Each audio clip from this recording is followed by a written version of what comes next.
Welcome back, guys. This is a little bit of a follow-up video to one I did the other day on the Ubuntu Mate, where I loaded all of the modules from UbuntuStudio. And I've been playing with it since then, and I'll bring you up to speed, and this might help you guys a little bit. Okay, so I've got my guitar, and it is plugged in to this called the Apogee Jam. Now this is an input for a guitar. It's an interface for a guitar input into a computer. You can also use this to input your guitar into an iPhone or an iPad. It works on pretty much everything. Connects through a USB port, but they also give you a connector with the new Apple connector for the iPad and the iPhone, and also you can get an adapter that brings it to the old 30-pin connector for the old iPhone 4S, 5S, and the old iPads. So this pretty much works with everything, and there's a gain knob on it. So you don't want too much gain going in, because then you'll start clipping your signal, and that's not good. So this is a really nice device. So I've got that plugged into a USB port going into my computer, and this is all pretty easy in Mac and Windows, but in Linux it's a little bit of a struggle, but I'm making a ton of progress. So what you need is, you need this program called Qjackctl, and that's this little gizmo down here, and that's Qjackctl. So that provides an audio connection from your Jack server, which is a Linux audio server, your Jack server interfacing to your computer, and that's this right here. So this is the Jack audio connection kit. I started it. You have to start it, and then you press setup, and what you want is a sample rate of at least 44100 with 256 frames. The lower you can get this number, the better. It'll provide low latency. You don't want a high number down here, because then you've got a delay from the time you pluck a string till the time you hear the sound. So you want it at 256, or better yet at 128. Periods buffer can be 2 or 3. I'm running at 3. I've got a real, now I'm using real time, but I'm let's see.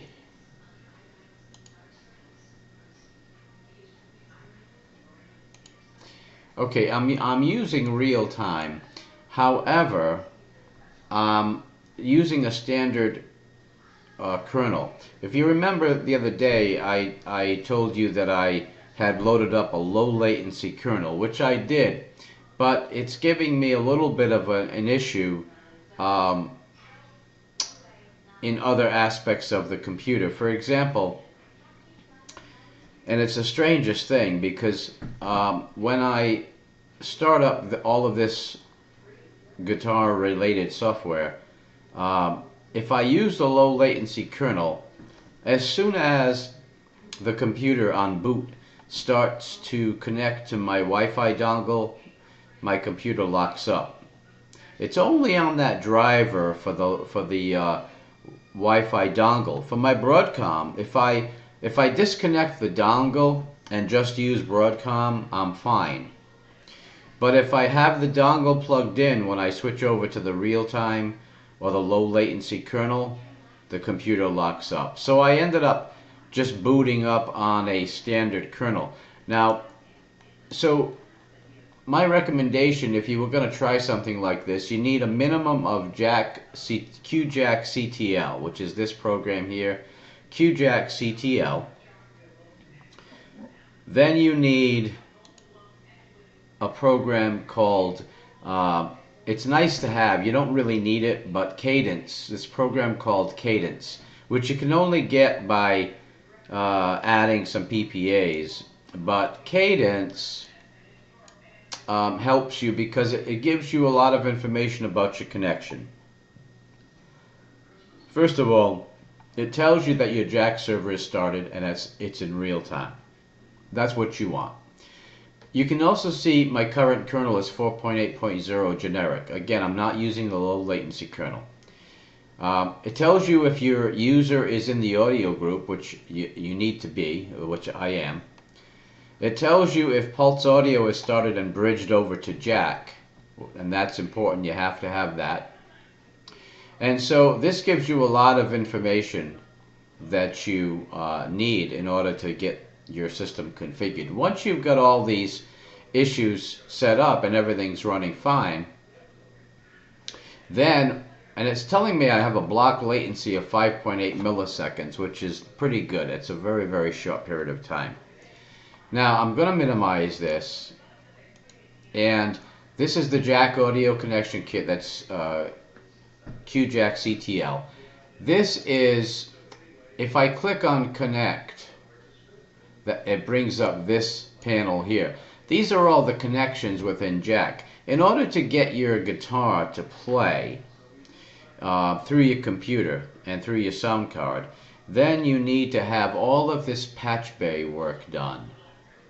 As you can see, it looks more complicated than it is.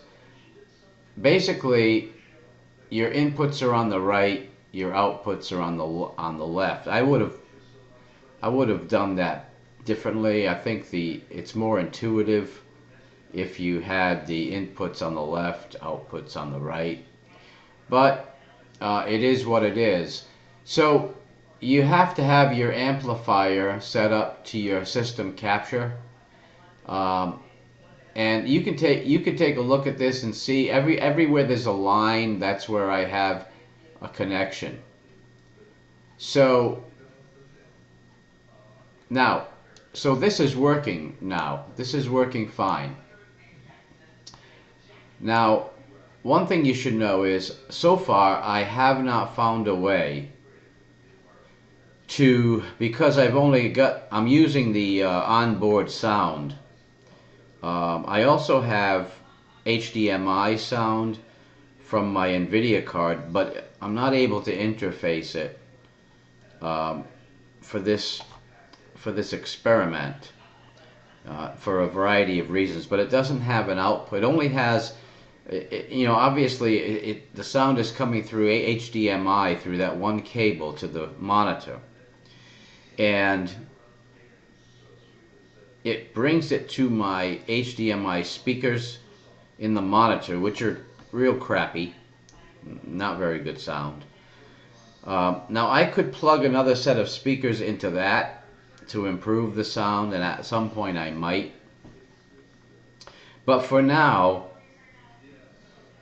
I am not able to get for example, I can't open up a browser and play a YouTube video. Let's say I want to listen to a song and I want to play along with that song. Well, because of the conflict within the ALSA/Pulse Audio system, I'm not, as soon as if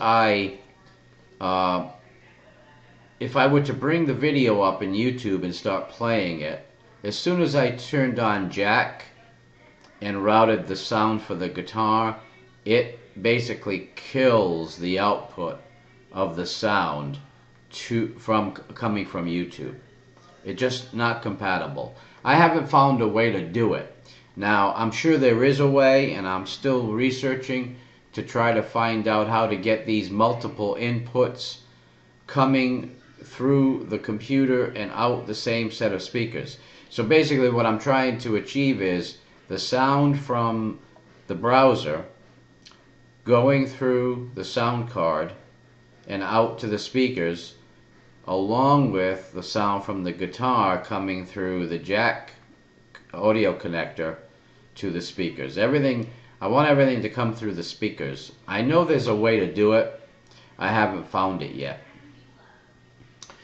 So The next panel here is the Guitarix system. Now this is a pretty neat system. There's a couple of different ones, but this one here is pretty neat. It's got a chromatic tuner, it's got an amplifier, and you can also bring in different sounds. So I've got a clean sound coming through, and this little exclamation point is just telling me that I've got a delay of at least 5 to 10 microseconds. It's not manifesting itself into anything serious, but it is giving me a little bit of a warning, and that's probably because I'm not using the low latency kernel. But everything seems to be working fine. Everything is, you can see these connections. Jack connection is connected because it's green, and this here is connected. But again, as I said, I'm still learning some of this stuff. Now, in this Guitarix, you see the presets. It comes with certain presets, but you can actually download some from online. It's pretty nice. So I've got a clean output. Now, you're not going to be able to hear the guitar very well because I'm recording my voice using the USB headset. You're going to hear the guitar coming through the microphone for the camera. So it's going to sound a little tinny, but it's coming through my speakers. I have Bose, small Bose computer speakers. And so you'll hear a little bit of the sound, I think. Now you can see when I play a chord, the tuner is working fine, and my guitar is just a little bit out of tune right now. But you can hear that it's coming through. I hope you can hear that it's coming through the speakers. And you can try different sounds with these presets. For example, this is a clean sound. I don't know if you can hear this. See how clean the sound is? There's no distortion.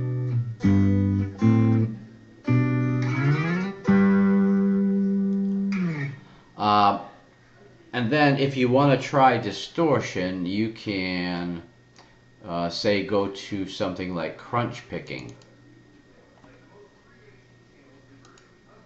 Now I'm on crunch picking.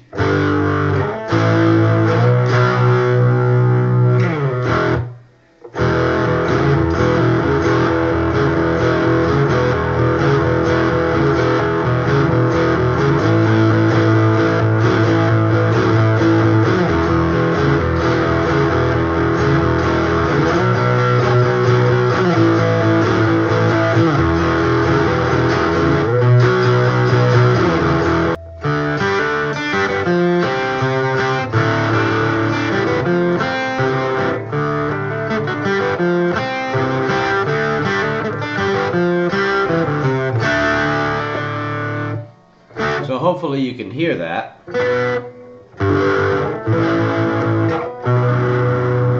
And then you can, for example, crunch vintage Vox.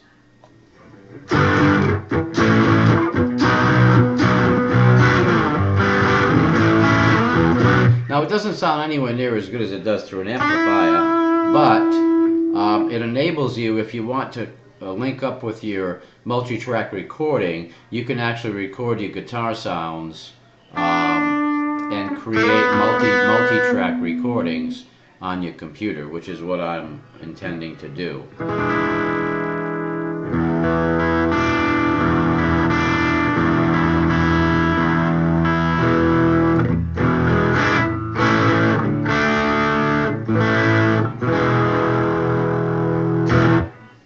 So that, guys, that's going to wrap up this video. That's my adventure so far within the digital music realm, and I will make another video in a few weeks or so just to update you. If I find a way to get that working with the YouTube simultaneously, then I'll go ahead and upload a video on that. So guys, thank you very much for stopping by the channel. Please rate, comment, and subscribe, and I will see you soon. Take care.